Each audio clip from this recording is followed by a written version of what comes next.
Hello everyone! For today's video, magluluto tayo ng sweet and sour tilapia. Request nga pala ito ng father-in-law ko kaya for the go tayo ngayon sa pagluluto ng paborito niyang tilapia.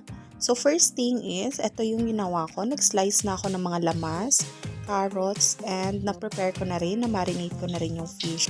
Second is, nagpainit na ako ng mantika sa karahay para ipiprito yung isda. Sa pagpiprito ng isda, make sure natin na nasa mababang apoy lang siya pag once na ilalagay na natin yung fish para di tayo matatalsikan ng mantika. Lalo na sa katulad ko kasi ilang beses na akong nabiktima ng mantikang yan. So ayan na nga, naluto na. So set aside na muna natin to dahil proceed tayo sa next step. So eto na nga yung na-prepare natin kanina ng mga lamas. So tinabi ko na nga pala yung pinagprituhan natin ng isda kanina. So next step is gagawin natin, maggigisa na tayo ng mga lamas. Inuna ko na nga pala yung sibuyas at bawang dyan. So marami nga palang nagwo-wonder kung ano yung dapat unahin sa kanilang dalawa. Pero sa akin, di naman nagmamatter yun kasi pareho rin naman natin ginigisa eh.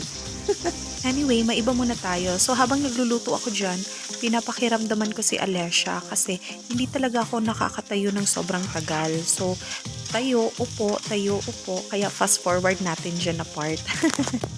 And pabalik-balik na rin yung asawa ko dyan para tanungin ako kung okay lang ba daw ako at ang luto ko. So next step natin is, kinuha ko na yung tinabi nating pritong isda kanina para ihahalo ko na siya. So fast forward ko na to kasi habang nagmemekos-mekos ako dyan, nagchichika kami ng asawa ko. Alam nyo bang ilang beses niya akong tinanong kung ako ba daw talaga yung magluluto niyan? Paano naman guys, bihira lang kasi ako magluluto.